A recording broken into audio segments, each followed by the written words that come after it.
David De Angelis presents The Mastery of Destiny, 10 Lessons for Becoming the Captain of Your Life, by James Allen. Digitally narrated using the voice of Edward Herman. Preface.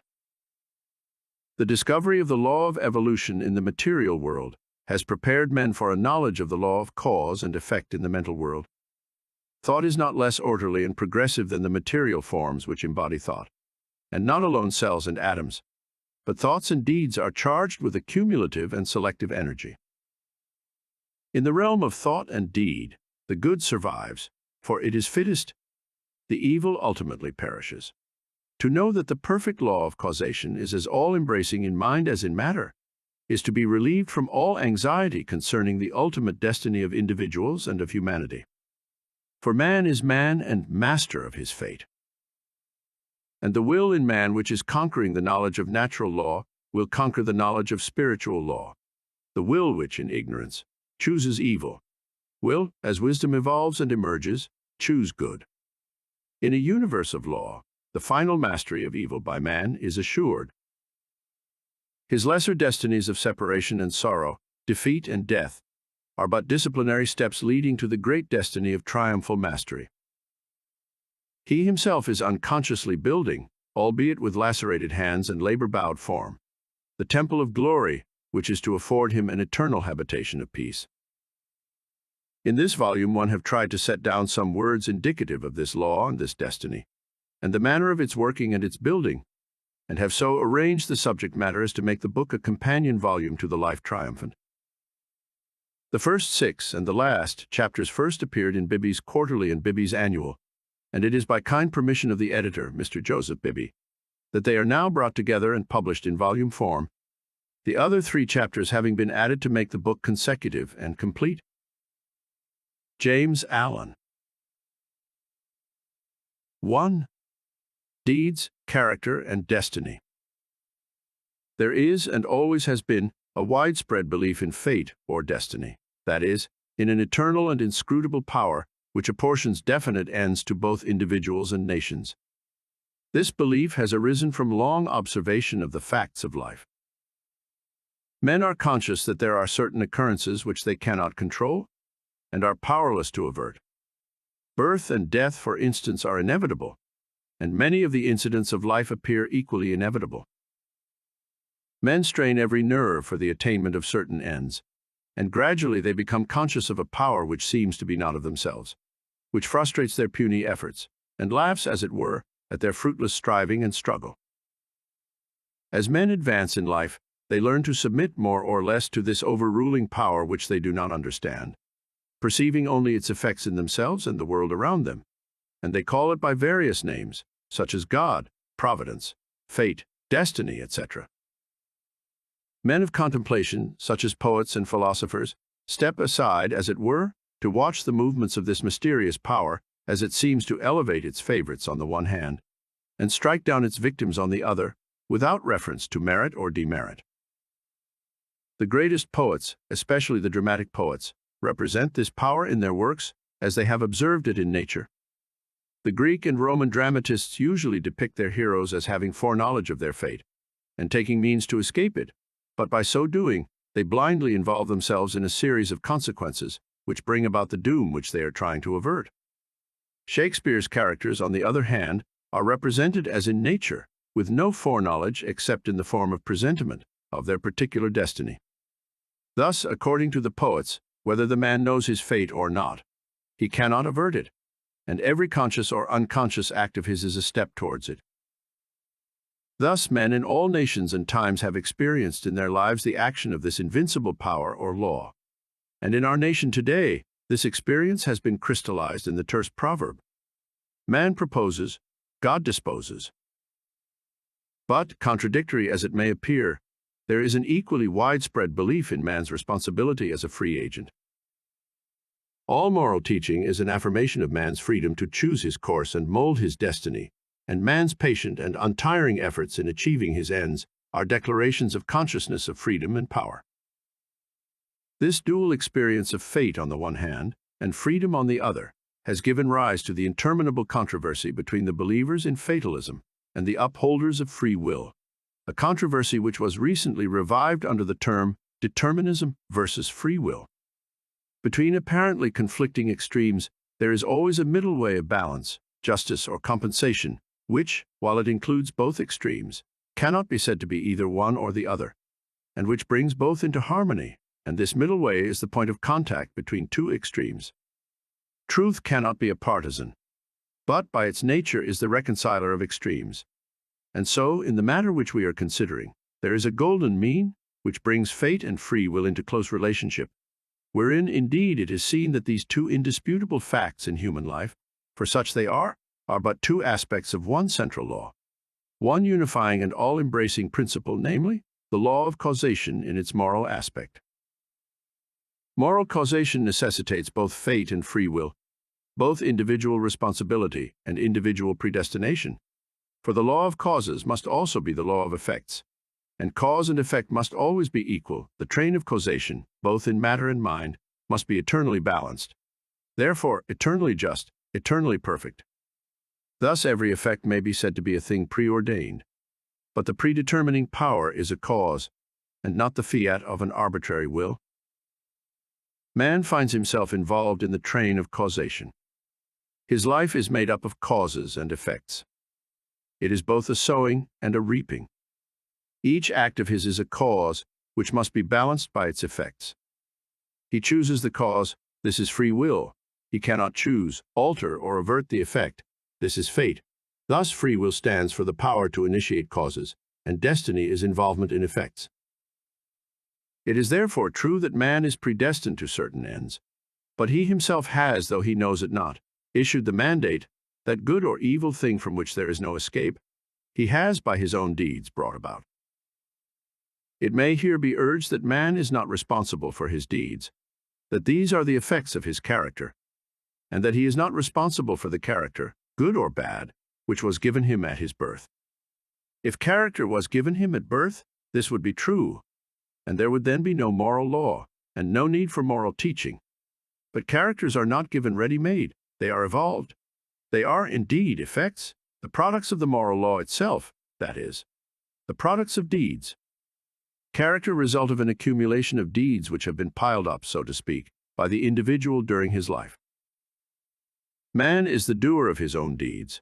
As such, he is the maker of his own character, and as the doer of his deeds and the maker of his character, he is the molder and shaper of his destiny.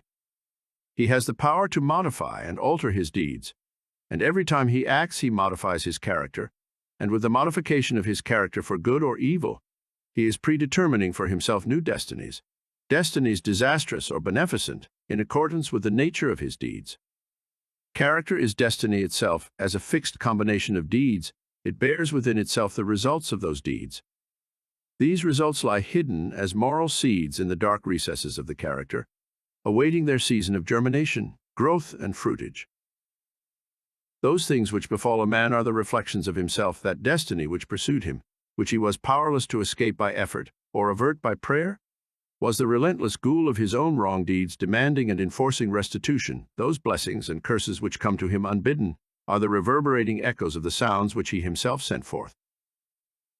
It is this knowledge of the perfect law working through and above all things, of the perfect justice operating in and adjusting all human affairs, that enables the good man to love his enemies and to rise above all hatred, resentment, and complaining, for he knows that only his own can come to him, and that, though he be surrounded by persecutors, his enemies are but the blind instruments of a faultless retribution, and so he blames them not, but calmly receives his accounts, and patiently pays his moral debts.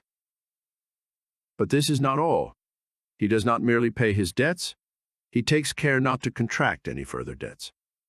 He watches himself and makes his deeds faultless. While paying off evil accounts, he is laying up good accounts.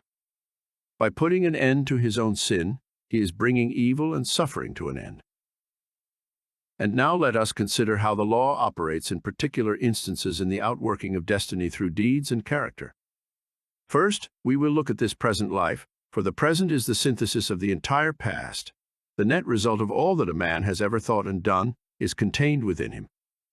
It is noticeable that sometimes the good man fails and the unscrupulous man prospers, a fact which seems to put all moral maxims as to the good results of righteousness out of account, and because of this, many people deny the operation of any just law in human life, and even declare that it is chiefly the unjust that prosper.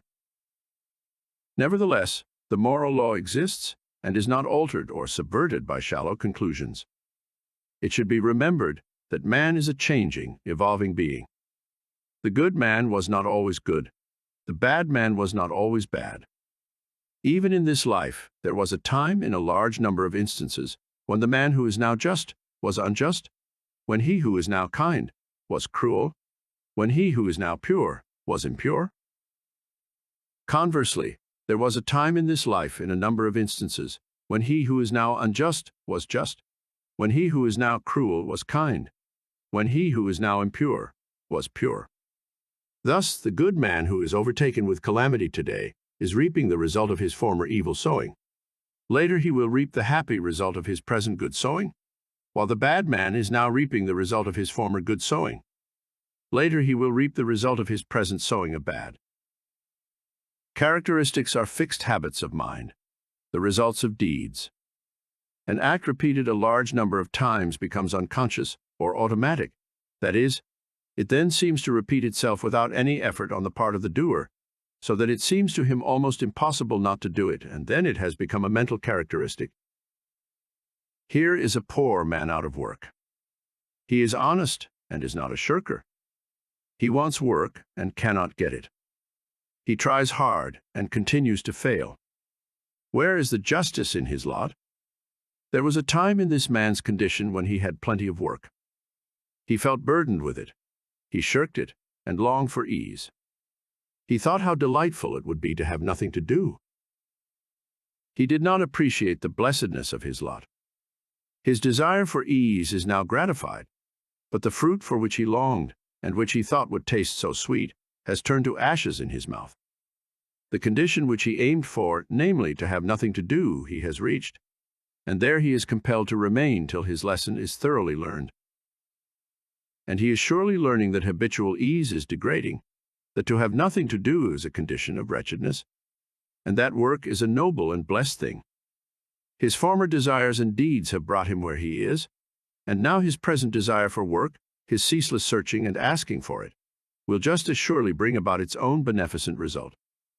No longer desiring idleness, his present condition will, as an effect, the cause of which is no longer propagated, soon pass away, and he will obtain employment, and if his whole mind is now set on work, and he desires it above all else, then when it comes he will be overwhelmed with it, it will flow into him from all sides, and he will prosper in his industry.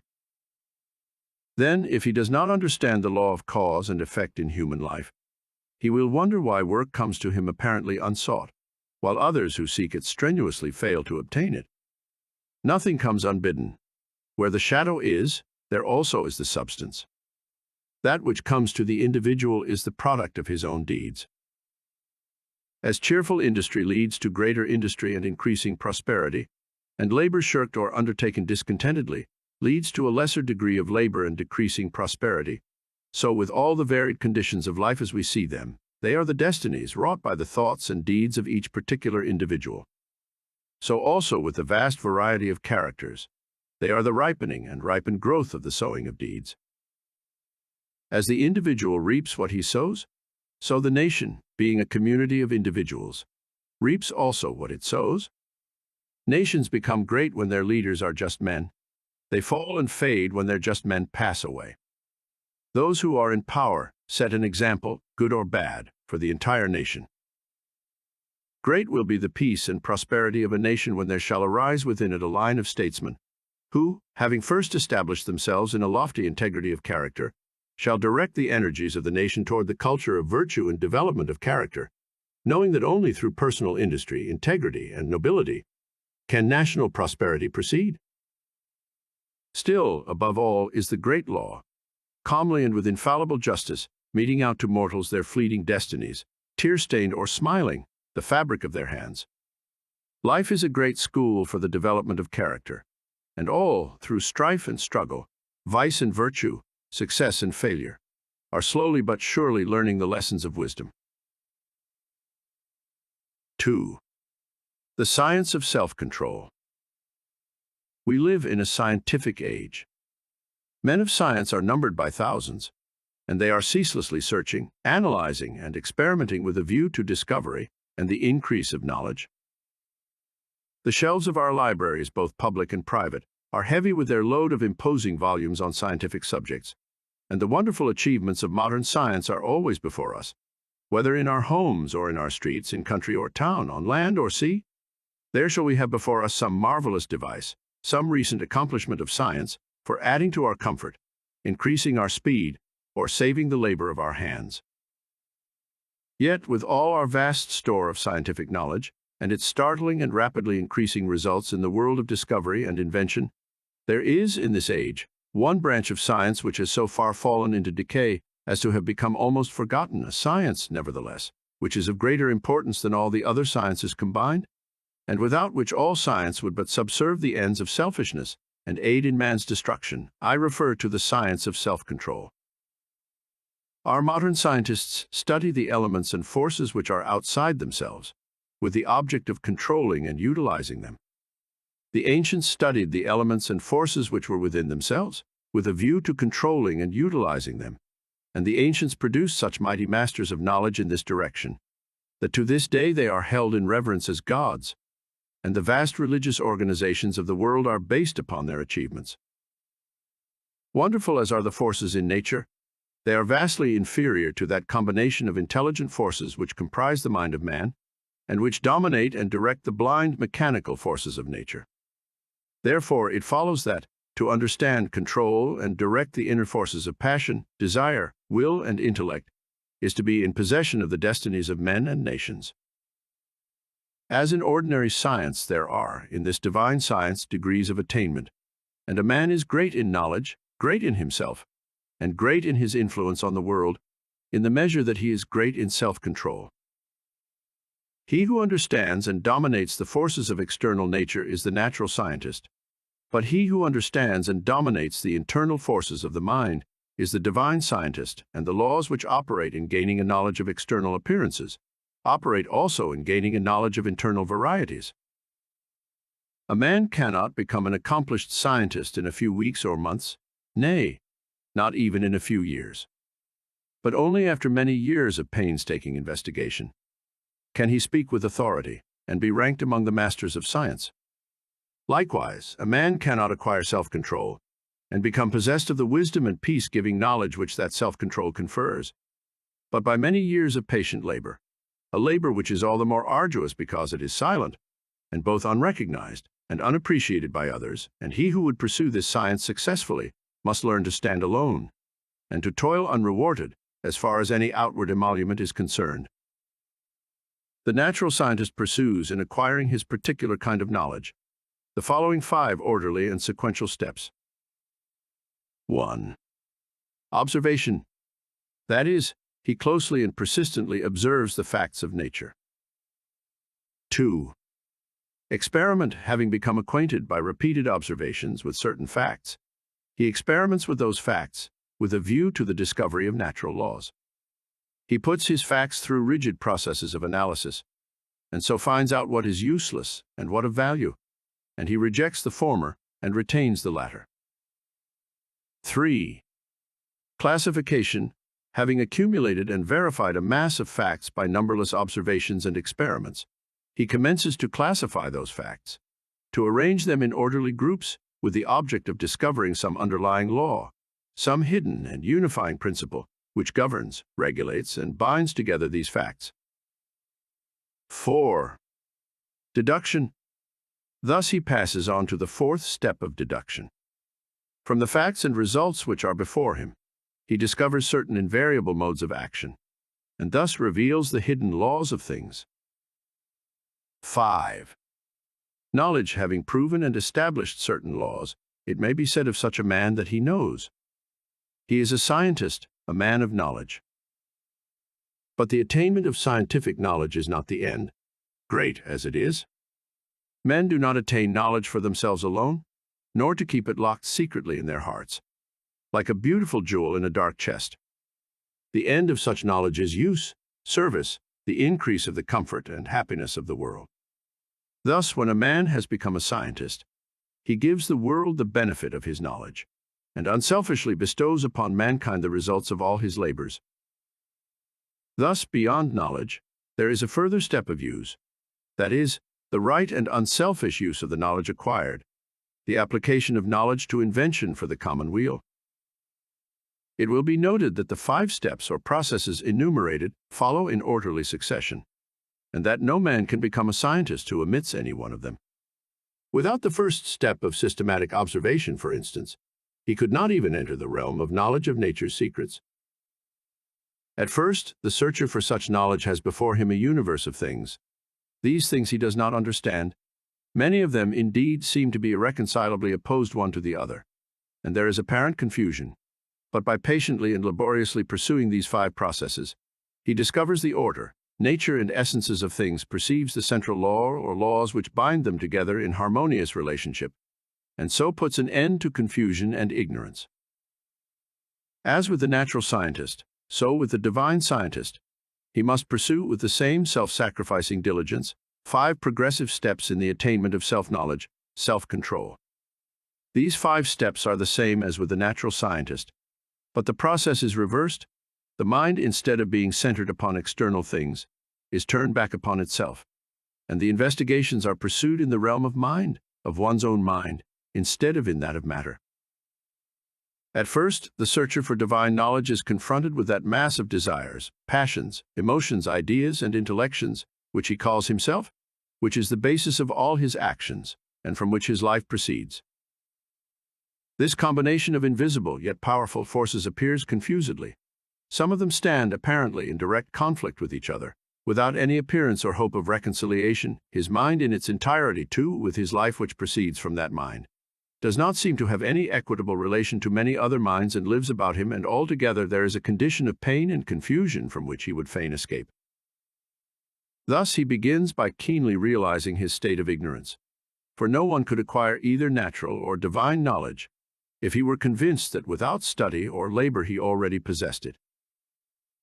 With such perception of one's ignorance, there comes the desire for knowledge, and the novice in self-control enters upon the ascending pathway, in which are the following 5 steps. 1. Introspection. This coincides with the observation of the natural scientist. The mental eye is turned like a searchlight upon the inner things of the mind, and its subtle and ever-varying processes are observed and carefully noted.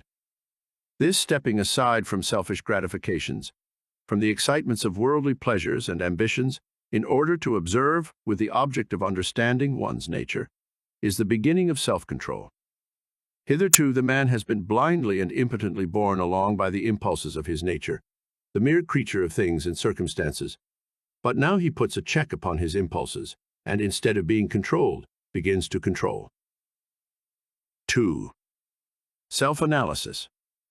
Having observed the tendencies of the mind, they are then closely examined and are put through a rigid process of analysis.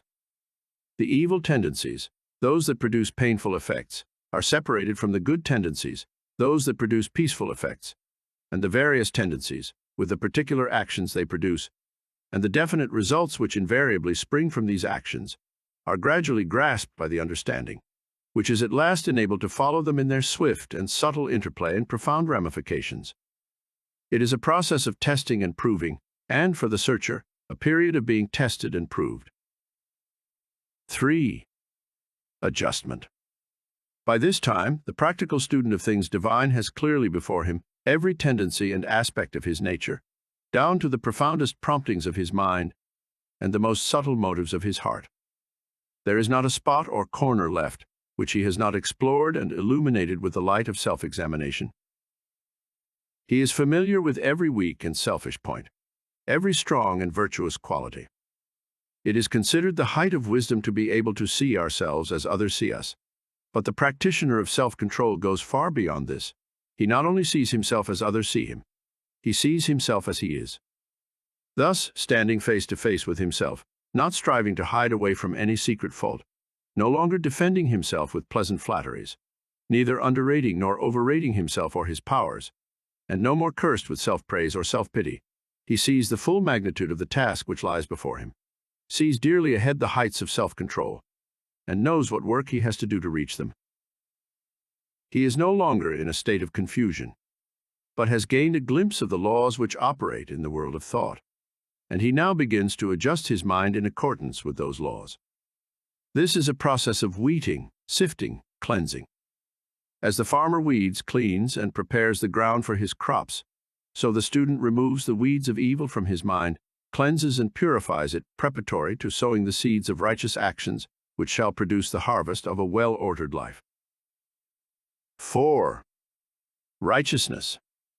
Having adjusted his thoughts and deeds to those minor laws which operate in mental activities in the production of pain and pleasure, unrest and peace, sorrow and bliss, he now perceives that there is involved in those laws one great central law, which, like the law of gravitation in the natural world, is supreme in the world of mind, a law to which all thoughts and deeds are subservient, and by which they are regulated and kept in their proper sphere.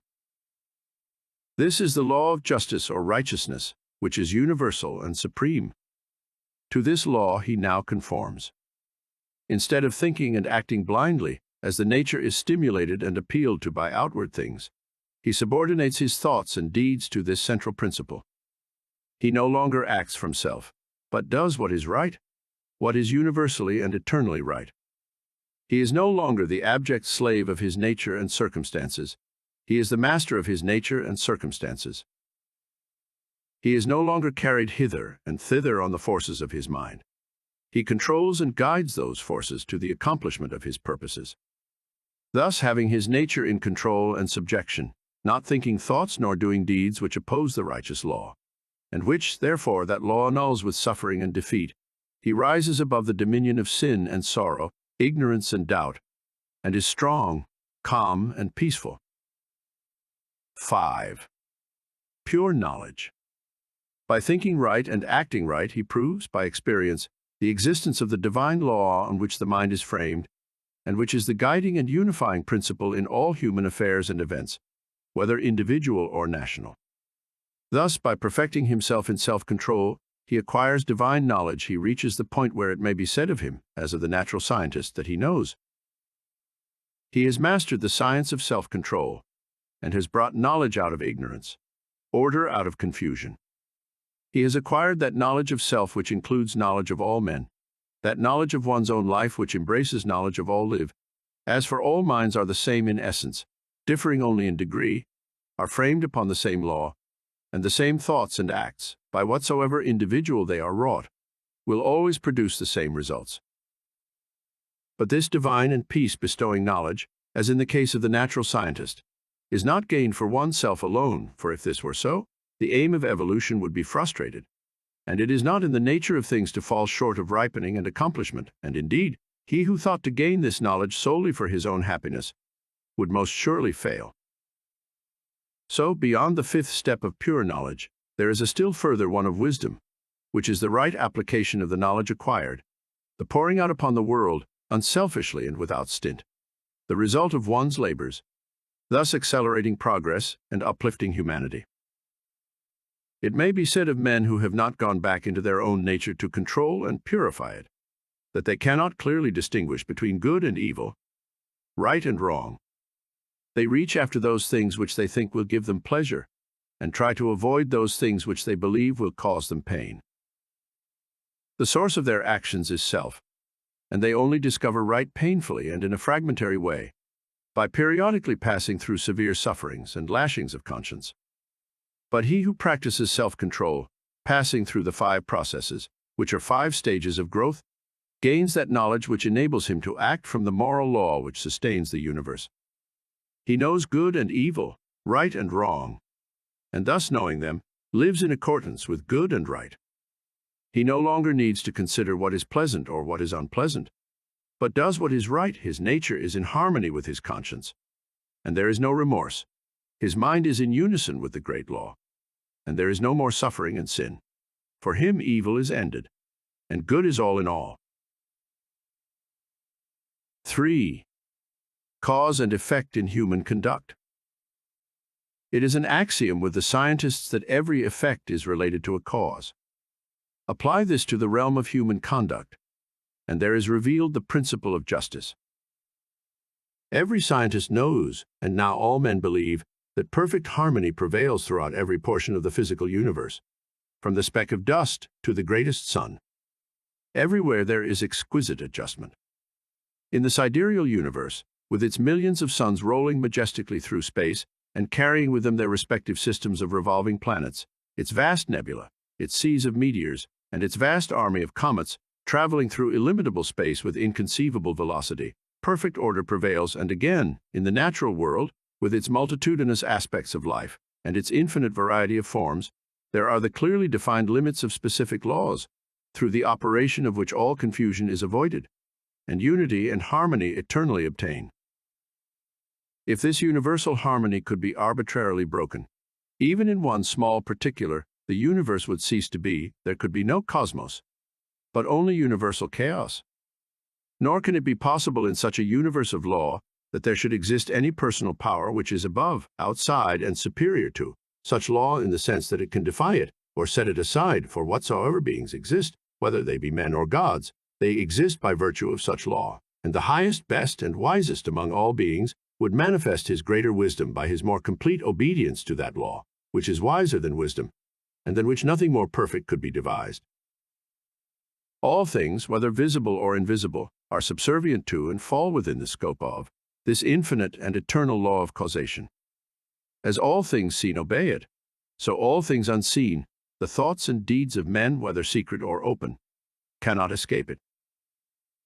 Do right, it recompenseth. Do one wrong, the equal retribution must be made. Perfect justice upholds the universe. Perfect justice regulates human life and conduct. All the varying conditions of life, as they obtain in the world today, are the result of this law reacting on human conduct. Man can and does choose what causes he shall set in operation, but he cannot change the nature of effects. He can decide what thoughts he shall think, and what deeds he shall do, but he has no power over the results of those thoughts and deeds. These are regulated by the overruling law. Man has all power to act, but his power ends with the act committed.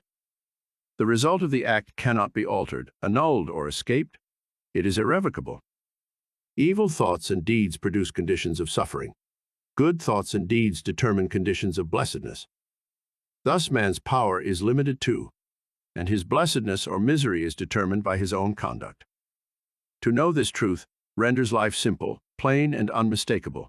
All the crooked paths are straightened out, the heights of wisdom are revealed, and the open door to salvation from evil and suffering is perceived and entered.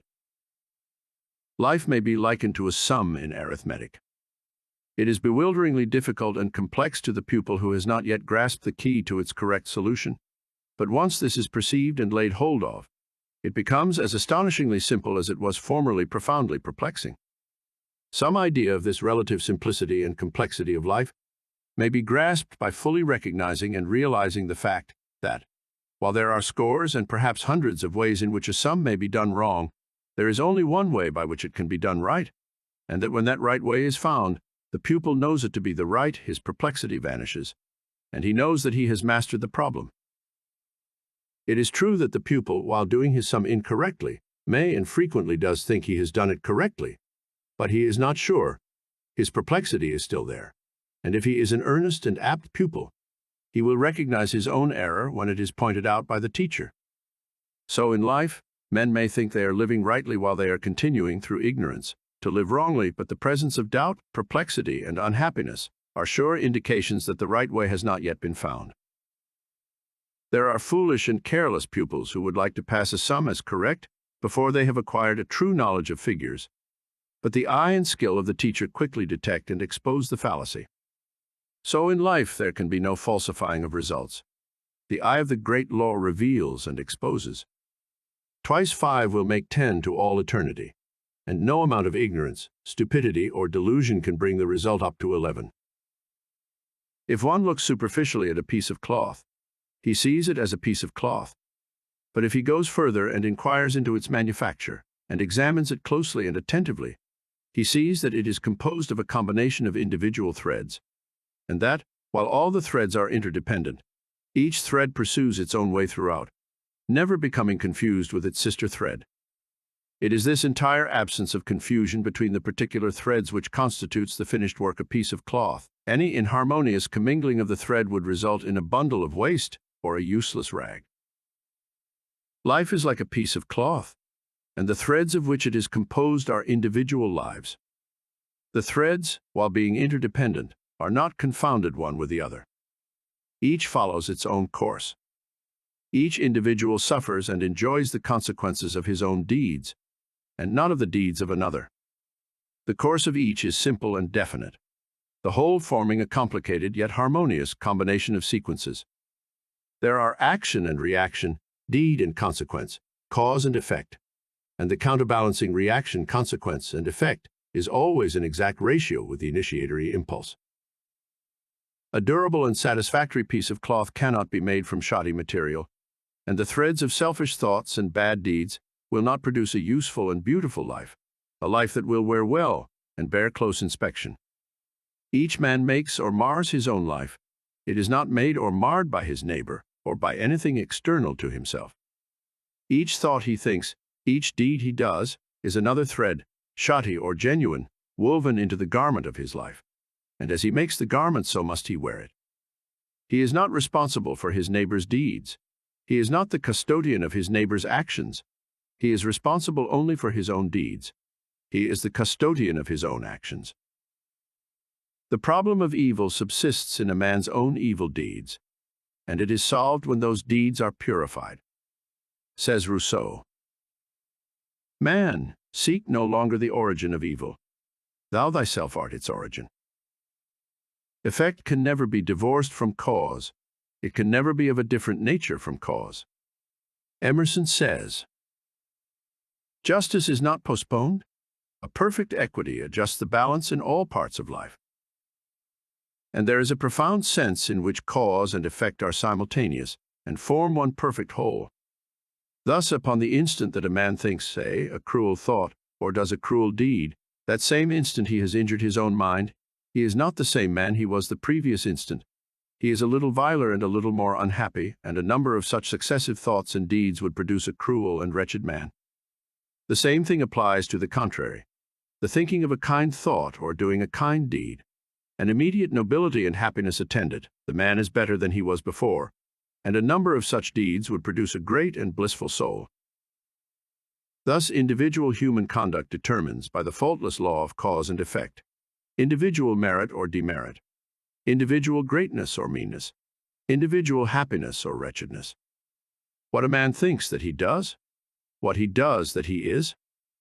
If he is perplexed, unhappy, restless, or wretched, let him look to himself, for there and nowhere else is the source of all his trouble. 4. Training of the will. Without strength of mind, nothing worthy of accomplishment can be done, and the cultivation of that steadfastness and stability of character, which is commonly called willpower, is one of the foremost duties of man, for its possession is essentially necessary both to his temporal and eternal well-being. Fixedness of purpose is at the root of all successful efforts, whether in things worldly or spiritual, and without it man cannot be otherwise than wretched and dependent upon others for that support which should be found within himself. The mystery which has been thrown around the subject of cultivation of the will by those who advertise to sell occult advice on the matter for so many dollars should be avoided and dispelled, for nothing could be further removed from secrecy and mystery than the practical methods by which alone strength of will can be developed. The true path of will cultivation is only to be found in the common everyday life of the individual, and so obvious and simple is it that the majority, looking for something complicated and mysterious, pass it by unnoticed. A little logical thought will soon convince a man that he cannot be both weak and strong at the same time, that he cannot develop a stronger will while remaining a slave to weak indulgences, and that, therefore, the direct and only way to that greater strength is to assail and conquer his weaknesses. All the means for the cultivation of the will are already at hand in the mind and life of the individual. They reside in the weak side of his character, by attacking and vanquishing which the necessary strength of will be developed. He who has succeeded in grasping this simple, preliminary truth will perceive that the whole science of will cultivation is embodied in the following 7 rules. 1. Break off bad habits. 2. Form good habits. 3. Give scrupulous attention to the duty of the present moment. 4. Do vigorously and at once whatever has to be done. 5. Live by rule. 6. Control the tongue. 7. Control the mind. Anyone who earnestly meditates upon and diligently practices the above rules will not fail to develop that purity of purpose and power of will which will enable him to successfully cope with every difficulty and pass triumphantly through every emergency. It will be seen that the first step is the breaking away from bad habits. This is no easy task. It demands the putting forth of great efforts, or a succession of efforts, and it is by such efforts that the will can alone be invigorated and fortified. If one refuses to take the first step, he cannot increase in willpower, for by submitting to a bad habit, because of the immediate pleasure which it affords, one forfeits the right to rule over himself, and is so far a weak slave. He who thus avoids self-discipline, and looks about for some occult secrets for gaining willpower at the expenditure of little or no effort on his part, is deluding himself, and is weakening the willpower which he already possesses. The increased strength of will which is gained by success in overcoming bad habits enables one to initiate good habits, for, while the conquering of a bad habit requires merely strength of purpose, the forming of a new one necessitates the intelligent direction of purpose. To do this, a man must be mentally active and energetic, and must keep a constant watch upon himself. As a man succeeds in perfecting himself in the second rule, it will not be very difficult for him to observe the third, that of giving scrupulous attention to the duty of the present moment. Thoroughness is a step in the development of the will which cannot be passed over. Slipshod work is an indication of weakness. Perfection should be aimed at, even in the smallest task.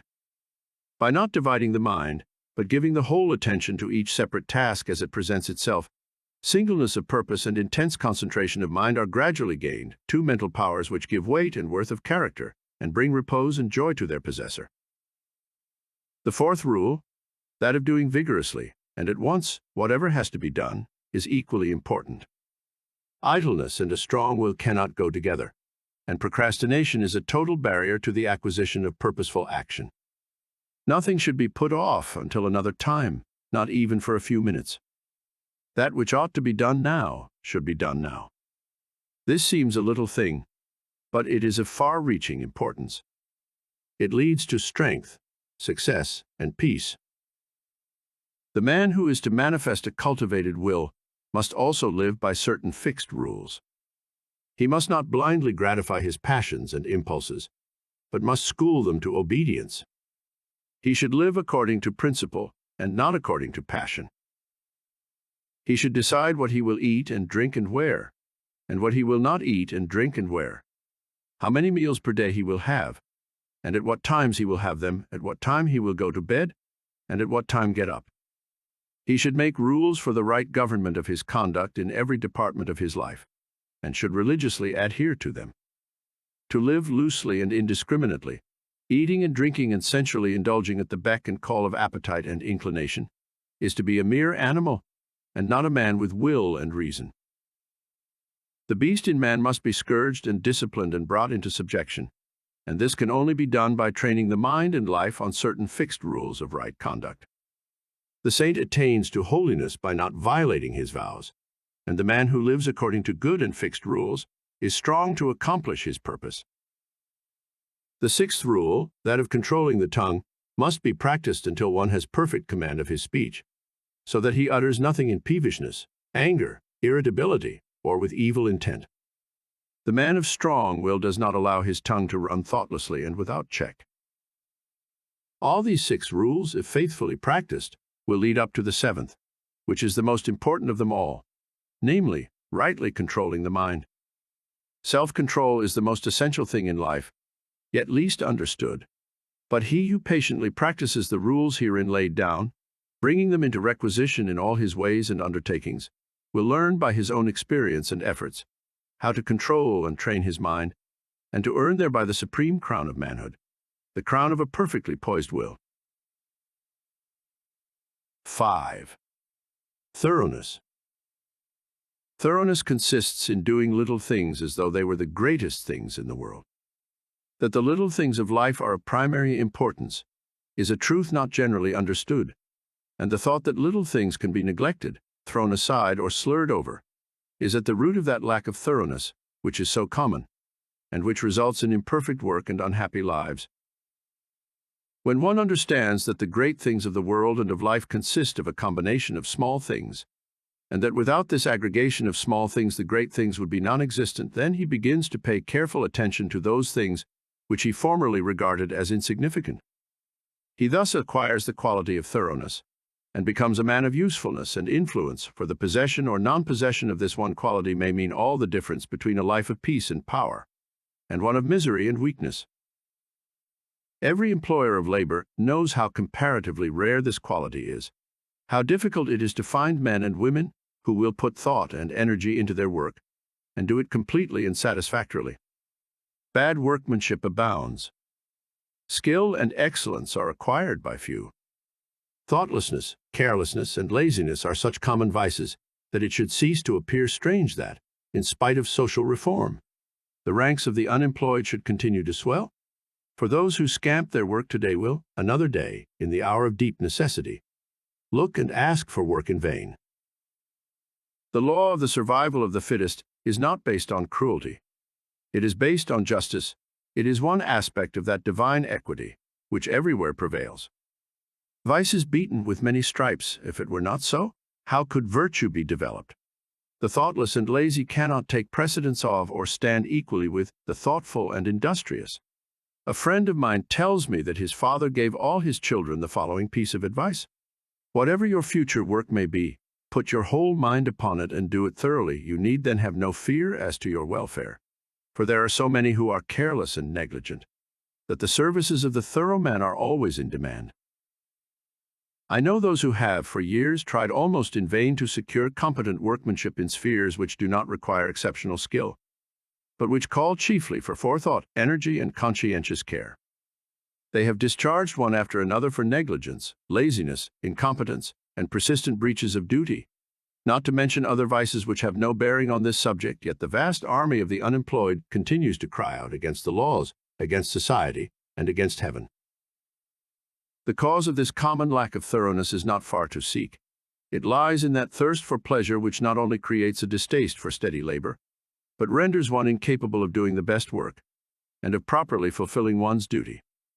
A short time ago, a case came under my observation, one of many such, of a poor woman who was given, at her earnest appeal, a responsible and lucrative position.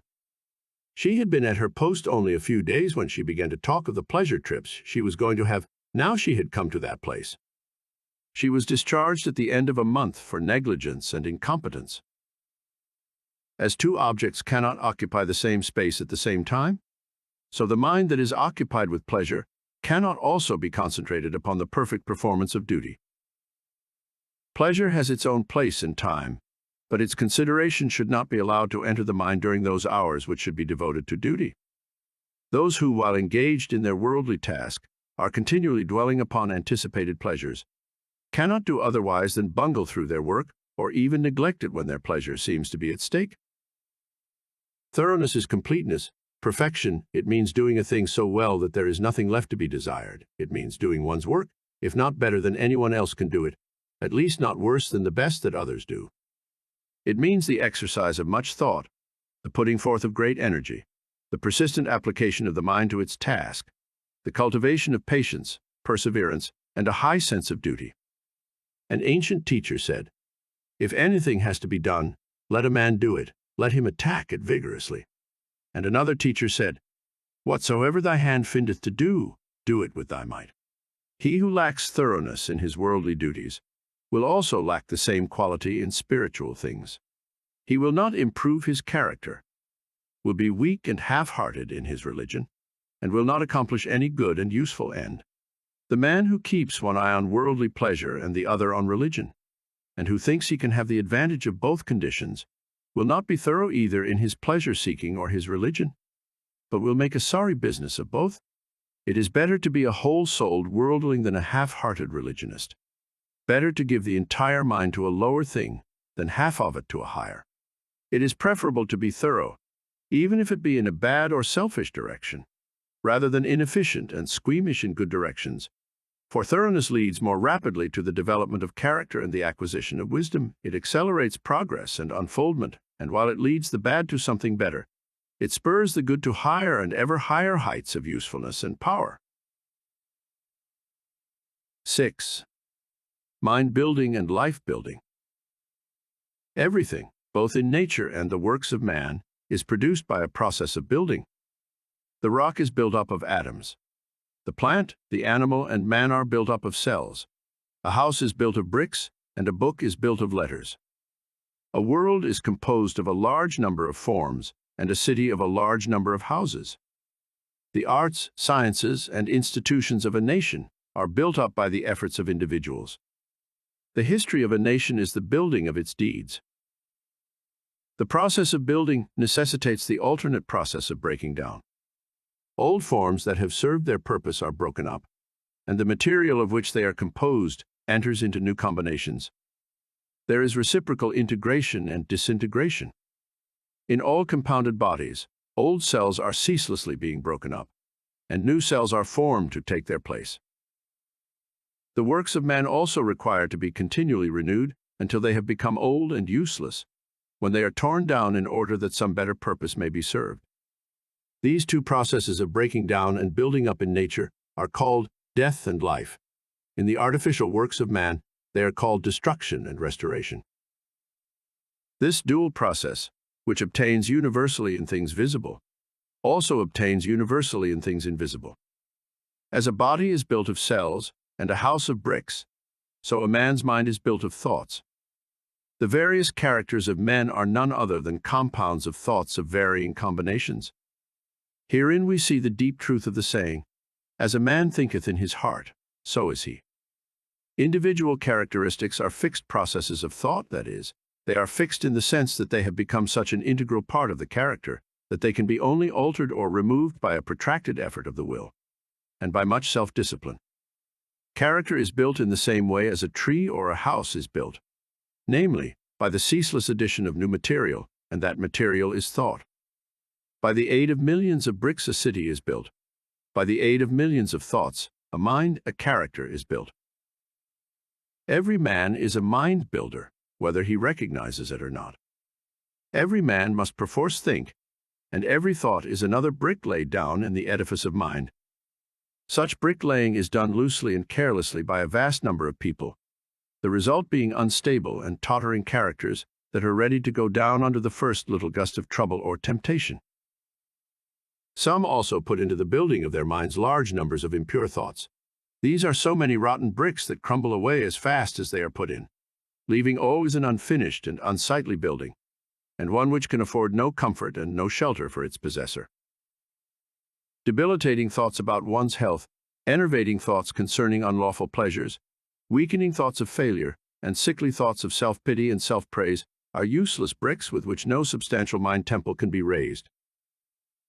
Pure thoughts, wisely chosen and well placed, are so many durable bricks which will never crumble away, and from which a finished and beautiful building, and one which affords comfort and shelter for its possessor, be rapidly erected. Bracing thoughts of strength, of confidence, of duty, inspiring thoughts of a large, free, unfettered, and unselfish life, are useful bricks with which a substantial mind temple can be raised, and the building of such a temple necessitates that old and useless habits of thought be broken down and destroyed. Build thee more stately mansions, O my soul, as the swift seasons roll. Each man is the builder of himself. If he is the occupant of a jerry-built hovel of a mind that lets in the rains of many troubles, and through which blow the keen winds of oft-recurring disappointments, let him get to work to build a more noble mansion, which will afford him better protection against those mental elements. Trying to weakly shift the responsibility for his jerry-building onto the devil, or his forefathers, or anything or anybody but himself, will neither add to his comfort, nor help him to build a better habitation. When he wakes up to a sense of his responsibility, and an approximate estimate of his power, then he will commence to build like a true workman, and will produce a symmetrical and finished character that will endure and be cherished by posterity, and which, while affording a never-failing protection for himself, will continue to give shelter to many a struggling one when he has passed away. The whole visible universe is framed on a few mathematical principles. All the wonderful works of man in the material world have been brought about by the rigid observance of a few underlying principles, and all that there is to the making of a successful, happy, and beautiful life is the knowledge and application of a few simple root principles. If a man is to erect a building that is to resist the fiercest storms, he must build it on a simple mathematical principle or law, such as the square or the circle. If he ignores this, his edifice will topple down even before it is finished. Likewise, if a man is to build up a successful, strong, and exemplary life, a life that will stoutly resist the fiercest storms of adversity and temptation, it must be framed on a few simple, undeviating moral principles. 4 of these principles are justice, rectitude, sincerity, and kindness. These 4 ethical truths are to the making of a life what the 4 lines of a square are to the building of a house. If a man ignores them and thinks to obtain success and happiness and peace by injustice, trickery, and selfishness, he is in the position of a builder who imagines he can build a strong and durable habitation, while ignoring the relative arrangement of mathematical lines, and he will, in the end, obtain only disappointment and failure. He may for a time make money, which will delude him into believing that injustice and dishonesty pay well, but in reality his life is so weak and unstable that it is ready at any moment to fall, and when a critical period comes, as come it must, his affairs, his reputation, and his riches crumble to ruins, and he is buried in his own desolation. It is totally impossible for a man to achieve a truly successful and happy life who ignores the 4 moral principles enumerated, whilst the man who scrupulously observes them in all his dealings can no more fail of success and blessedness than the earth can fail of the light and warmth of the sun so long as it keeps to its lawful orbit, for he is working in harmony with the fundamental laws of the universe. He is building his life on a basis which cannot be altered or overthrown, and therefore all that he does will be so strong and durable, and all the parts of his life will be so coherent, harmonious, and firmly knit, that it cannot possibly be brought to ruin.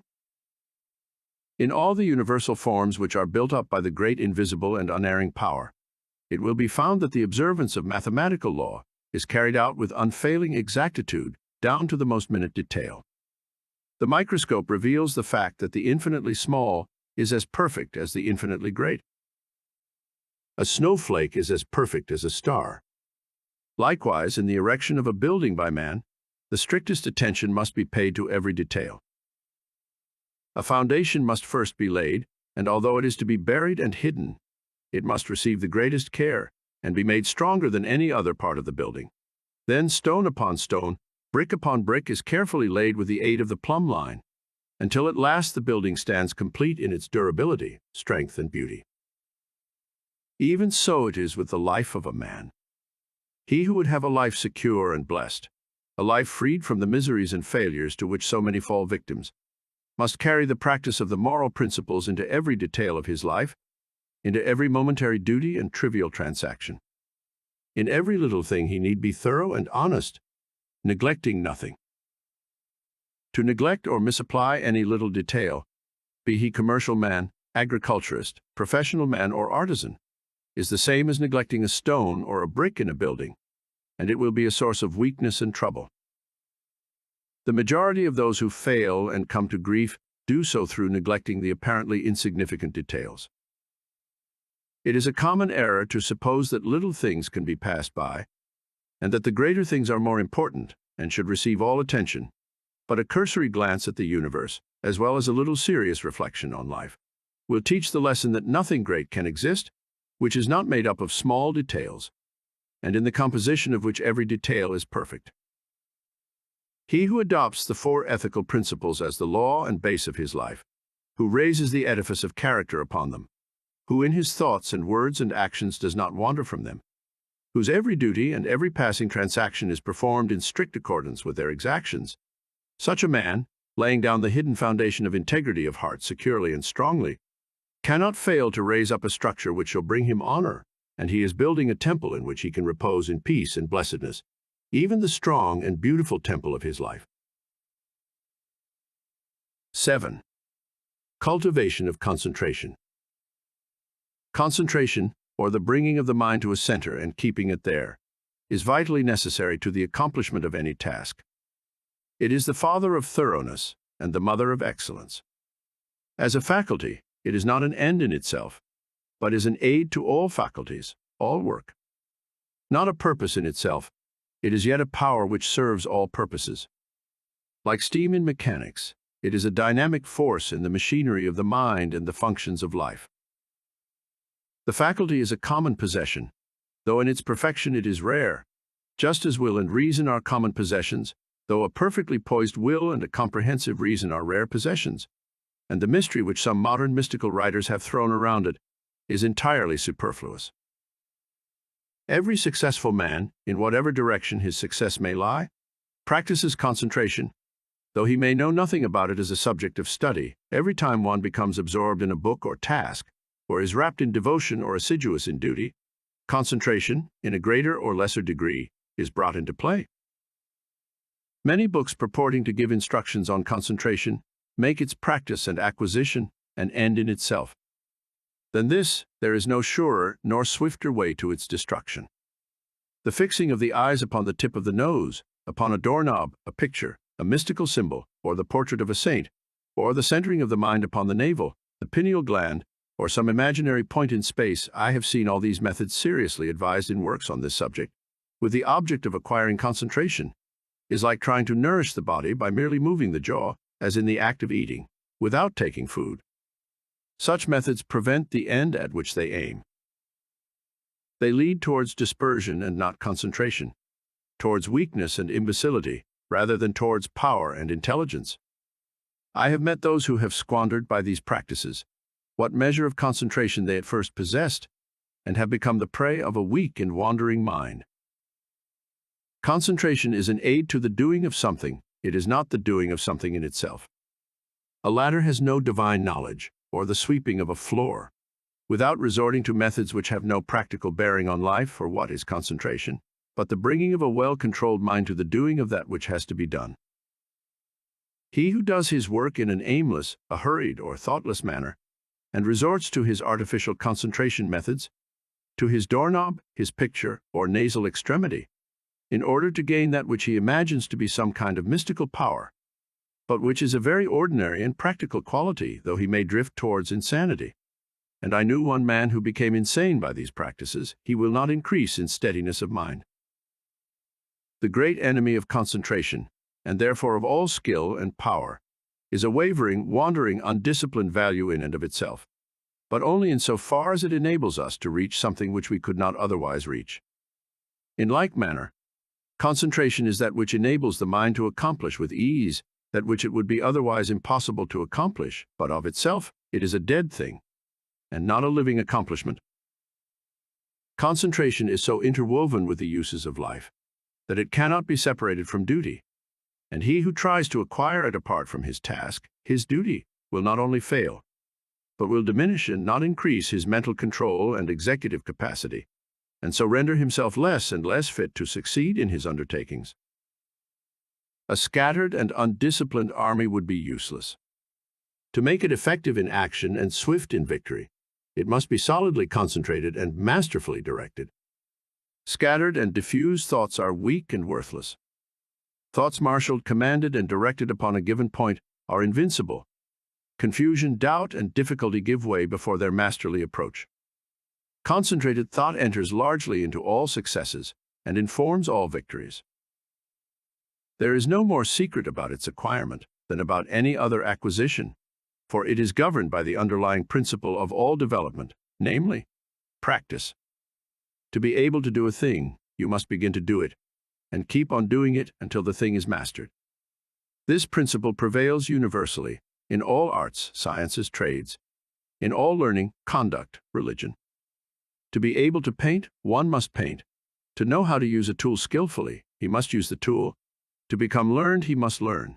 To become wise, he must do wise things. And to successfully concentrate his mind, he must concentrate it. But the doing is not all.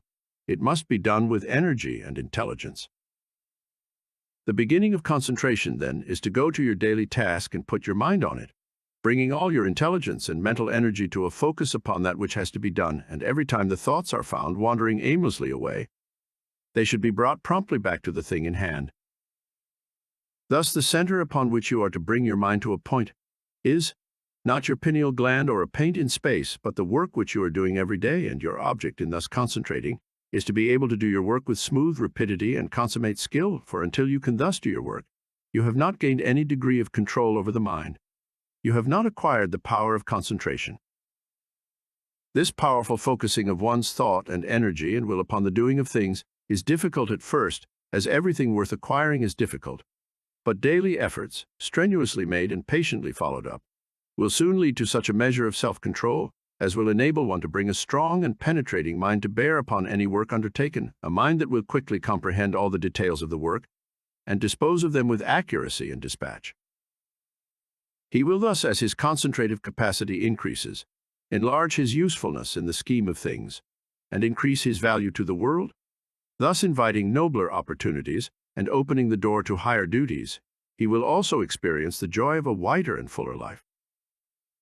In the process of concentration, there are the four following stages. 1. Attention. 2. Contemplation. 3. Abstraction. 4.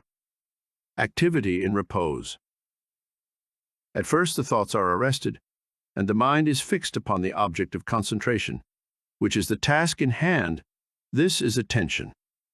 The mind is then roused into vigorous thought concerning the way of proceeding with the task. This is contemplation. Protracted contemplation leads to a condition of mind in which the doors of the senses are all closed against the entrance of outside distractions, the thoughts being wrapped in and solely and intensely centered upon the work in hand. This is abstraction. The mind thus centered in profound cogitation reaches a state in which the maximum of work is accomplished with the minimum of friction. This is activity in repose. Attention is the first stage in all successful work. They who lack it fail in everything. Such are the lazy, the thoughtless, the indifferent and incompetent. When attention is followed by an awakening of the mind to serious thought, then the second stage is reached. To ensure success in all ordinary, worldly undertakings, it is not necessary to go beyond these two stages. They are reached in a greater or lesser degree by all that large army of skilled and competent workers which carries out the work of the world in its manifold departments, and only a comparatively small number reach the third stage of abstraction, for when abstraction is reached, we have entered the sphere of genius. In the first two stages, the work and the mind are separate, and the work is done more or less laboriously and with a degree of friction. But in the third stage, a marriage of the work with the mind takes place. There is a fusion, a union, and the two become one.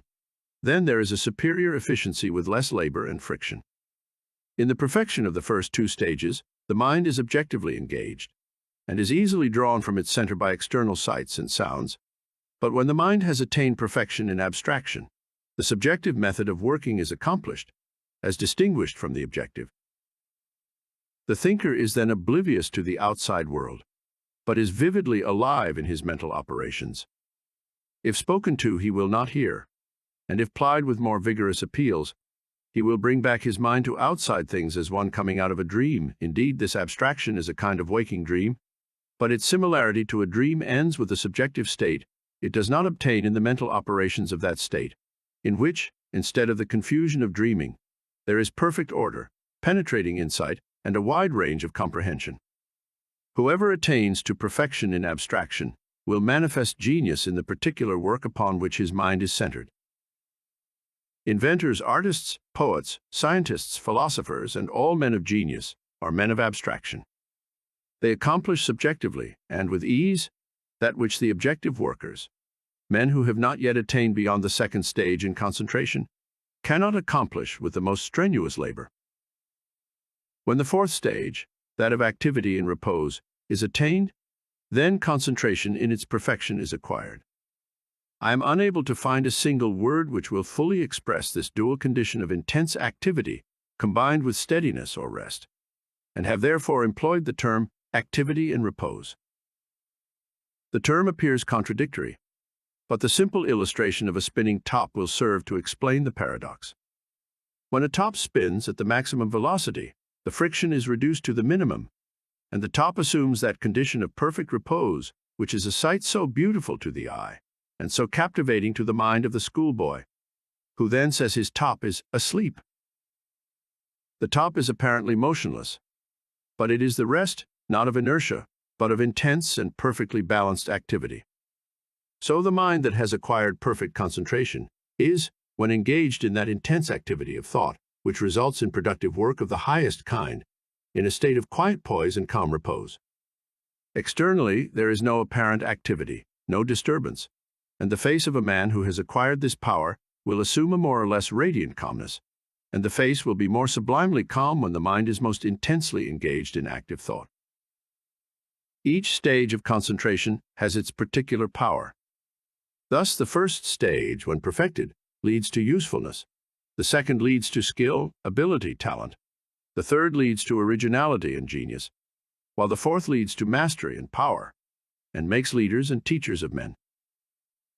In the development of concentration, also, as in all objects of growth, the following stages embody the preceding ones in their entirety.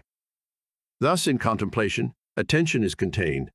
In abstraction, both attention and contemplation are embodied, and he who has reached the last stage brings into play, in the act of contemplation, all the four stages.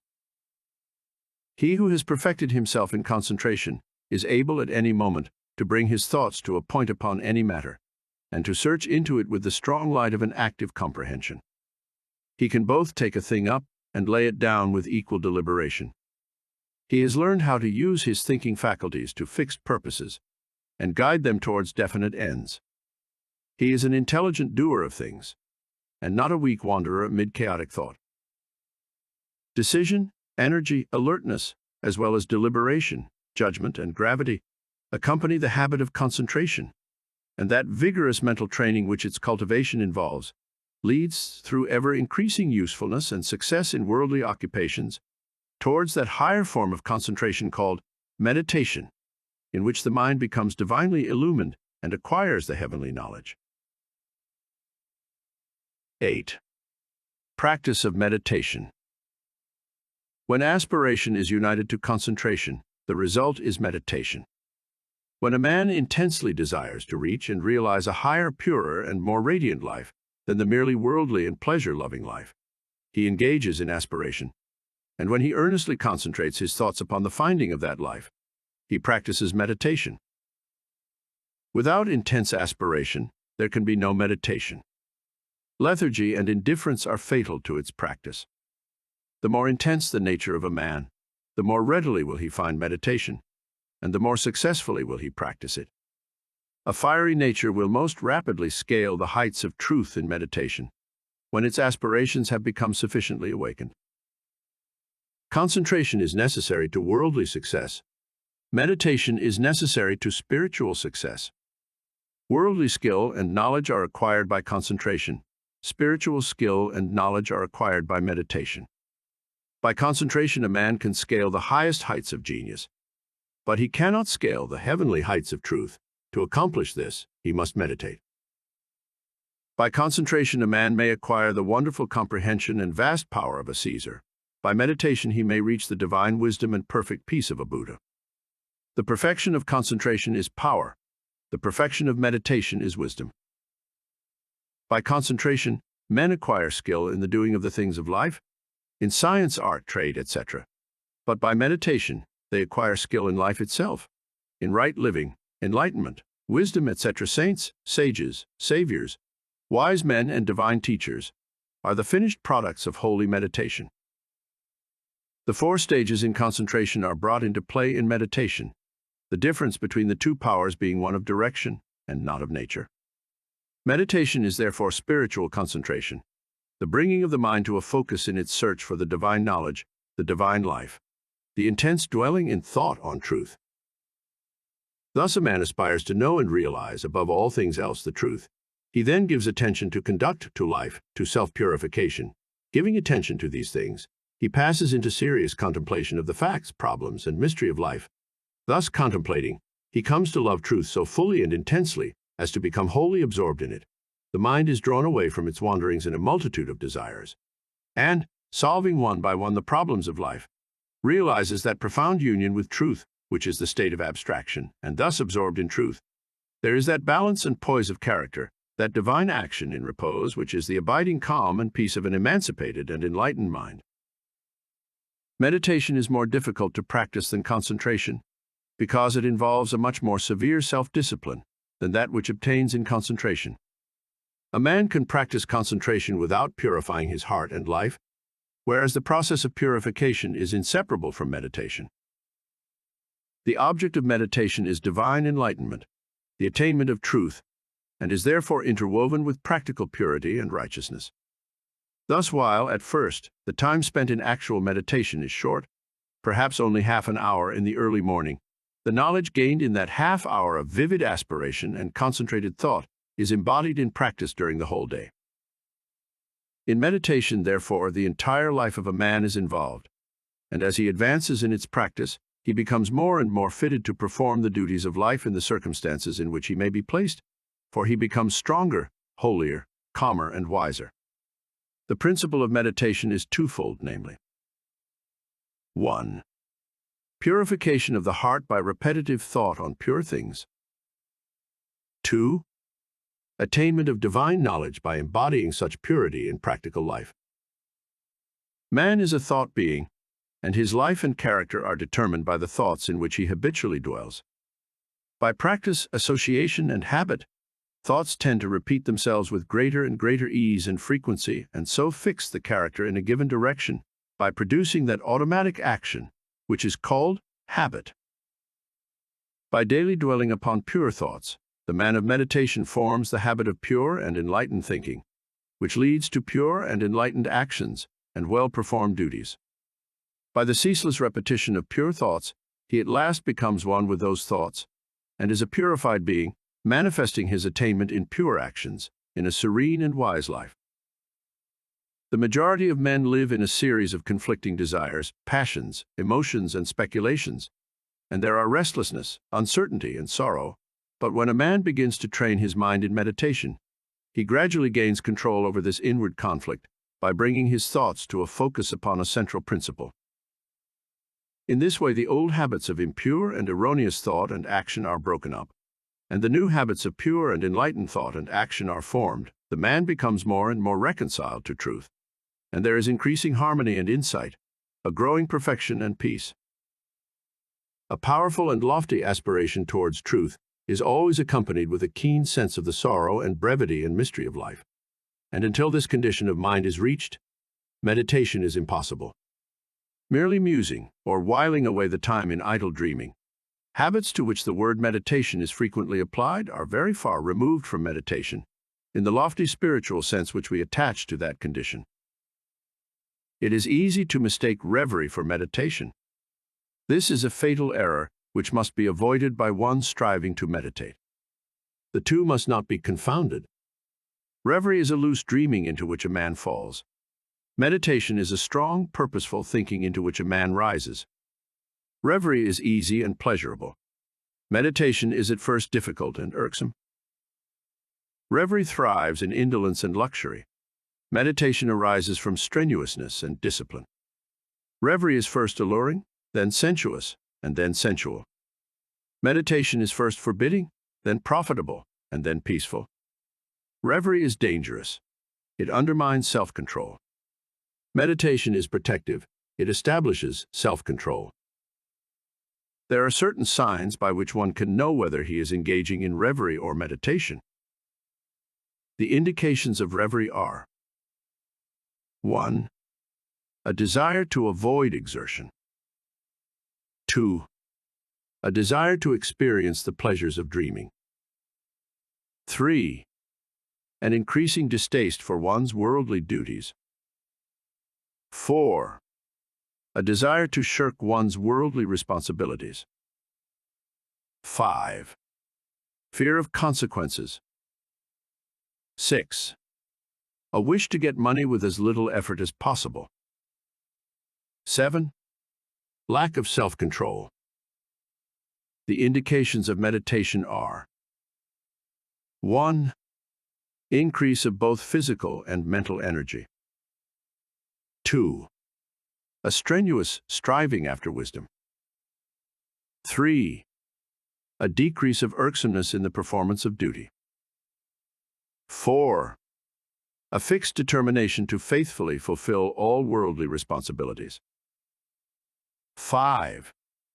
Freedom from fear. 6. Indifference to riches.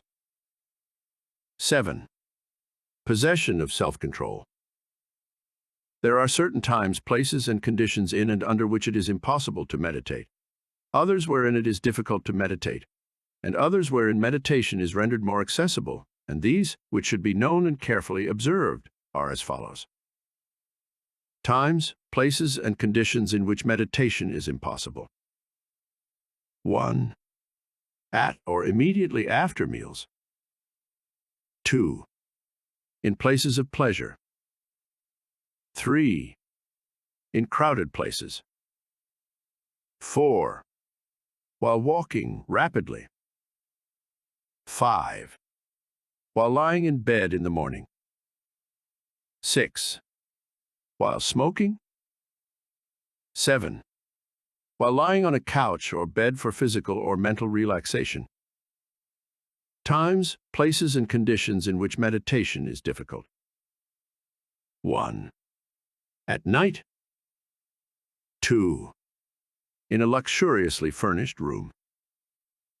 3. While sitting on a soft, yielding seat. 4. While wearing gay clothing. 5. When in company. 6. When the body is weary. 7. If the body is given too much food. Times, places, and conditions in which it is best to meditate. 1. Very early in the morning. 2. Immediately before meals. 3. In solitude. 4. In the open air or in a plainly furnished room. 5. While sitting on a hard seat. 6. When the body is strong and vigorous. 7. When the body is modestly and plainly clothed. It will be seen by the foregoing instructions that ease, luxury, and indulgence, which induce reverie, render meditation difficult, and when strongly pronounced make it impossible, while strenuousness, discipline, and self-denial, which dispel reverie, make meditation comparatively easy. The body, too, should be neither overfed nor starved, neither in rags nor flauntingly clothed. It should not be tired, but should be at its highest point of energy and strength, as the holding of the mind to a concentrated train of subtle and lofty thought requires a high degree of both physical and mental energy. Aspiration can often best be aroused, and the mind renewed in meditation, by the mental repetition of a lofty precept, a beautiful sentence, or a verse of poetry. Indeed, the mind that is ready for meditation will instinctively adopt this practice. Mere mechanical repetition is worthless and even a hindrance. The words repeated must be so applicable to one's own condition that they are dwelt upon lovingly and with concentrated devotion. In this way, aspiration and concentration harmoniously combine to produce, without undue strain, the state of meditation. All the conditions above stated are of the utmost importance in the early stages of meditation, and should be carefully noted and duly observed by all who are striving to acquire the practice, and those who faithfully follow the instructions, and who strive and persevere, will not fail to gather in due season the harvest of purity, wisdom, bliss, and peace, and will surely eat of the sweet fruits of holy meditation. 9. The power of purpose. Dispersion is weakness. Concentration is power. Destruction is a scattering, preservation a uniting process. Things are useful and thoughts are powerful in the measure that their parts are strongly and intelligently concentrated. Purpose is highly concentrated thought. All the mental energies are directed to the attainment of an object, and obstacles which intervene between the thinker and the object are, one after another, broken down and overcome. Purpose is the keystone in the temple of achievement. It binds and holds together in a complete whole that which would otherwise lie scattered and useless. Empty whims, ephemeral fancies, vague desires, and half-hearted resolutions have no place in purpose. In the sustained determination to accomplish, there is an invincible power which swallows up all inferior considerations and marches direct to victory. All successful men are men of purpose. They hold fast to an idea, a project, a plan, and will not let it go. They cherish it, brood upon it, tend and develop it, and when assailed by difficulties, they refuse to be beguiled into surrender. Indeed, the intensity of the purpose increases with the growing magnitude of the obstacles encountered. The men who have molded the destinies of humanity have been men mighty of purpose.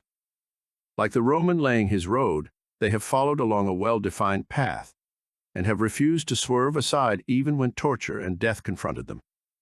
The great leaders of the race are the mental roadmakers, and mankind follows in the intellectual and spiritual paths which they have carved out and beaten. Great is the power of purpose. To know how great, let a man study it in the lives of those whose influence has shaped the ends of nations and directed the destinies of the world.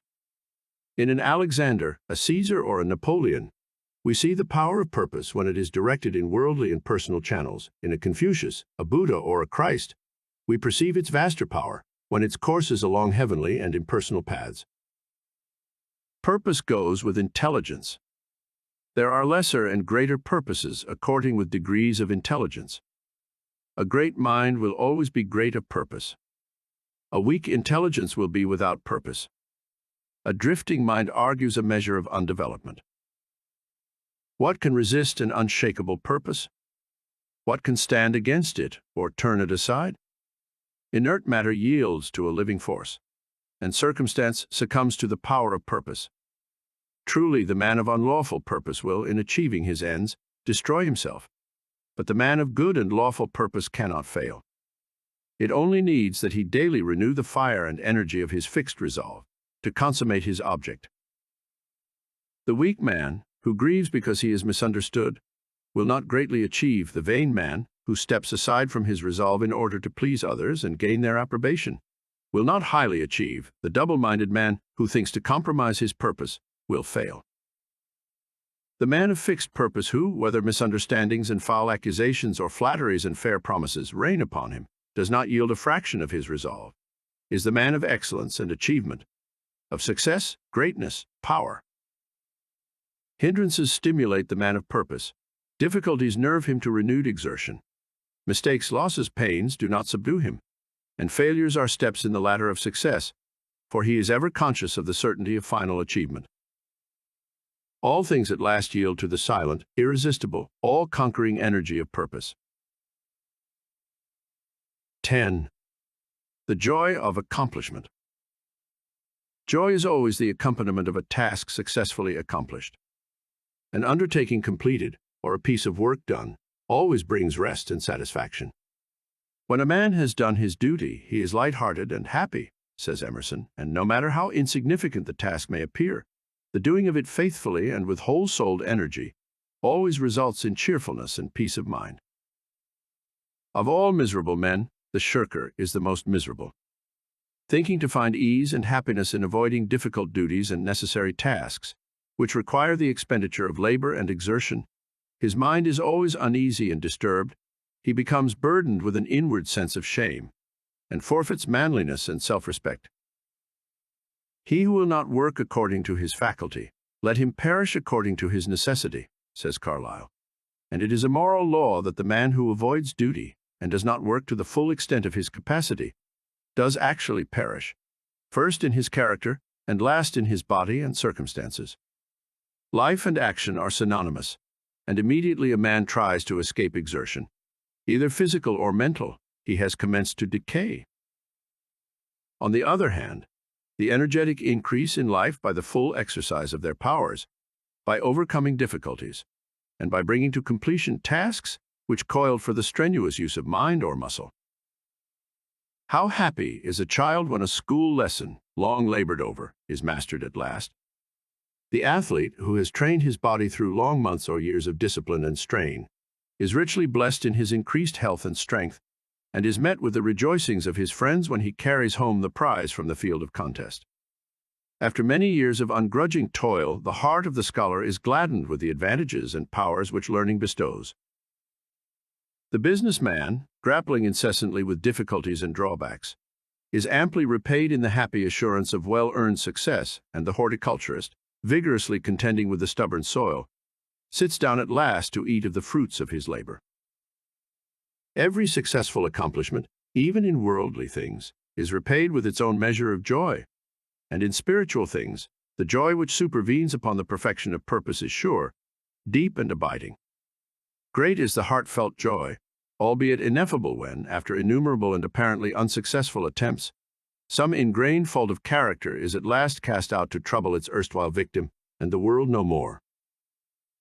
The striver after virtue, he who is engaged in the holy task of building up a noble character, tastes at every step of conquest over self, a joy which does not again leave him, but which becomes an integral part of his spiritual nature. All life is a struggle. Both without and within there are conditions against which man must contend. His very existence is a series of efforts and accomplishments, and his right to remain among men as a useful unit of humanity depends upon the measure of his capacity for wrestling successfully with the elements of nature without, or with the enemies of virtue and truth within. It is demanded of man that he shall continue to strive after better things, after greater perfection, after higher and still higher achievements. And in accordance with the measure of his obedience to this demand, does the angel of joy wait upon his footsteps and minister unto him, for he who is anxious to learn, eager to know, and who puts forth efforts to accomplish, finds the joy which eternally sings at the heart of the universe. First in little things, then in greater, and then in greater still, must man strive, until at last he is prepared to make the supreme effort, and strive for the accomplishment of truth, succeeding in which he will realize the eternal joy. The price of life is effort. The acme of effort is accomplishment. The reward of accomplishment is joy. Blessed is the man who strives against his own selfishness. He will taste in its fullness the joy of accomplishment. This recording of The Mastery of Destiny, 10 Lessons for Becoming the Captain of Your Life by James Allen, was presented by David De Angelis. Sound recording copyright 2022 and produced by Deepsend Limited 2022.